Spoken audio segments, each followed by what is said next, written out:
Jay here, Stretford, Paddock. I couldn't help myself. I had to jump on and do a video. Just got back from Old Trafford. Wasn't going to do one. I don't usually do one when it's a home game. But you know what? United have beaten City. It's my birthday. Best birthday present ever. Couldn't resist it. Thought, come on, I'm going to come and get involved. What a game. What an afternoon, man. It's, there's nothing on earth like being a Red, is there? They put you through the mill. I thought when Jack Grealish got that goal, I feared the worst. I thought it's going to be another one of them days. I felt as well, we were a bit unfortunate because in the first half we were a better team. Second half we came out, we didn't get going. I know we had to take Martial off. I don't know what's going on there. He didn't quite see him himself. And he came on. But for those sort of first 15, 20 minutes of the second half, United just couldn't get a foothold in the game. City were beginning to get more possession, were creating more chances and looked the most likely to score. And then they get the goal and you just think, oh, it's going to be another one of them days. This is it now, isn't it? It's just, I'm sick of losing to City at Old Trafford, man. It does me head in. But then to get that goal, do you know what, right? When that goal went in, I didn't even celebrate. I just thought, oh, it's what you call it? It's going to be disallowed for offside. I thought that's got to be offside, that, because I didn't realise that Marcus hadn't touched it because I was sort of in line. I seen the flag go up, so I was like, oh, yeah, it's offside, fair enough. But then I saw Bruno sprinting over to the linesman, like proper going mad. Now, I know Bruno goes mad all the time. Do you remember when he went mad when Elanga tackled Rashford against Leicester?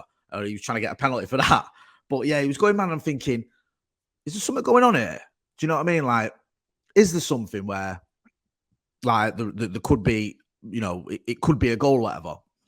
And then obviously you saw the City fans surround the referee, so the referee consulted with the linesman. And then when the goal was given, it went off. I mean, there was a celebration at first, then there was a mute celebration. But when that goal was given as the equalizer, there was limbs everywhere where I was in the TRA. It was mint. Honestly, I've not seen anything like that for years. I can't remember. We've had some great results even recently. You look at the game against Arsenal, you look at the game against Liverpool, but that was something special, that.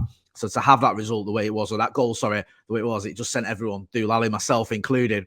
And then you thought, okay, can we kick on now? Can we get a second? And then we did, and Garnacho made a big difference when he came on. Fair play to the kid, because he was getting in behind him, he was running at him. I remember Saka as well. I just want to take a little nod to him. What was he? He's like a prime George Best, wasn't he? Dancing through defenders, past defenders. I haven't seen anything like it. But yeah, Garnacho getting there. And it's funny enough, the lad next to me, my pal Woody, who's been on the channel a few times when it was Devils, said, you know what? He said, Marcus hasn't got his goal yet. Because Marcus is going to get a goal. And then a minute later, he did. Again, went off. It was mint. Like, I've not seen celebrations like that for a long time. The City fans were just quiet. They were quiet anyway until Grealish scored. They were just silent. And yeah, it was just a mint atmosphere. And you just got to look at Ten Hag and look at what he's doing and how he gets everything right all the time. Sort of post Manchester City at the Etihad, okay, had that blip against Villa. But, the last sort of 9 or 10 games, whatever it is, you can't fault him. His tactics are spot on. He does things and you think, really? Is that going to work? And it does.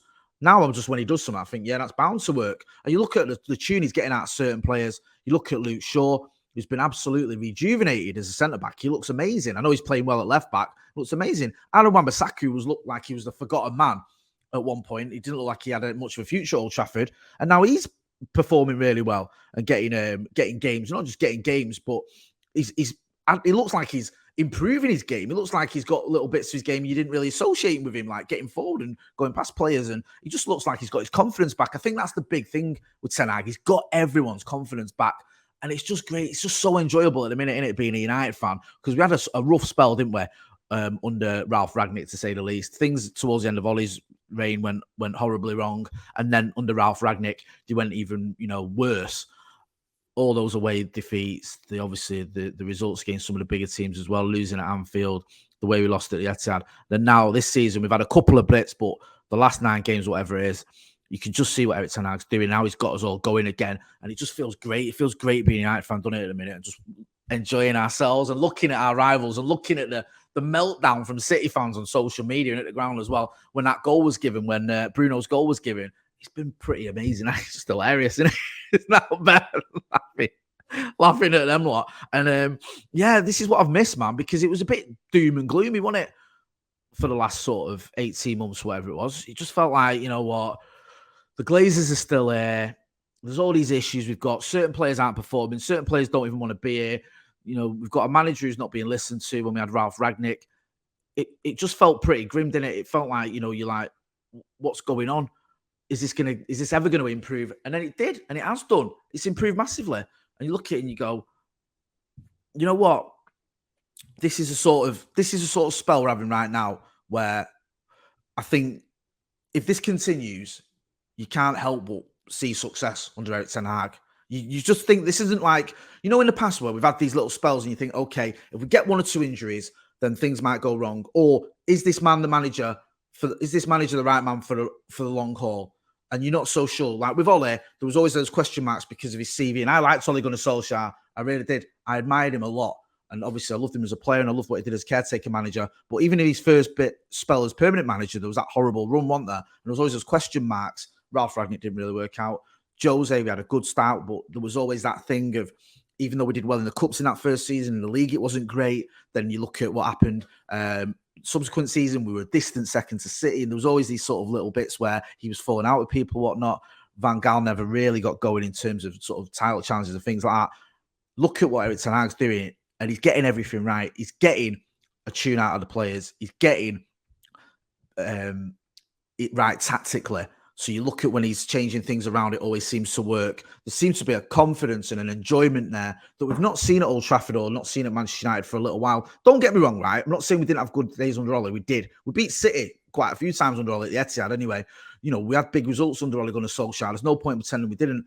But I don't remember it quite feeling as sort of positive as it does now, where you just feel like our rivals aren't having a great spell of it. We are having a good spell of it. And it looks like we're on the right trajectory. And don't forget as well, you've got this thing with the Glazers going, because we've all wanted the Glazers to go. And now it looks like they are going to go, and they're going to go sooner rather than later. So it just feels like things are clicking into gear for Manchester United. And I'm just checking there. At the time of recording this, I don't want to jinx this because I don't know if it's going to stay like that. But Liverpool are 2-0 down at Brighton. I don't know if it's going to stay like that. So I don't want to jinx it, because by the time you're watching that, you might be like, oh, Jay, you jinxed it. It finished 3-2, whatever. But they're having a bad spell of it, even if they come back. Things aren't rosy at Liverpool. You saw Jurgen Klopp losing his marbles with a journalist who asked him about spending money in January. Like, that was the worst question ever. You look at what's going on with Manchester City out of the Carabao Cup, going ahead at Old Trafford and losing. How often does that happen? And they might look at that decision and start moaning about whatever. But that decision didn't cost them the second goal as well. They've got to look at themselves, because I thought United kicked on in that second half, towards the end of that second half. And City looks all over the place at times. It just didn't look like the normal sort of solid Manchester City that we've seen, unfortunately, over the years. They looked a bit of a mess at times. Well, not a mess. I mean, maybe I'm being a little bit harsh, but he just didn't look at the races. But who cares anyway? United beat him. Manchester is red. 2-1 to Manchester United. At the time recording this, the Scouts are losing, which, if that stays like that, just tops off the greatest birthday ever. But either way, I'm happy. Won the Manchester derby 2-1. Marcus has it again. He's on fire, the boy, innit? Luke Shaw's the best centre-back in the world. What more do you want? Make sure you're hitting like, share, and subscribe. We're back soon. There's all the other reviews and stuff on the channel as well.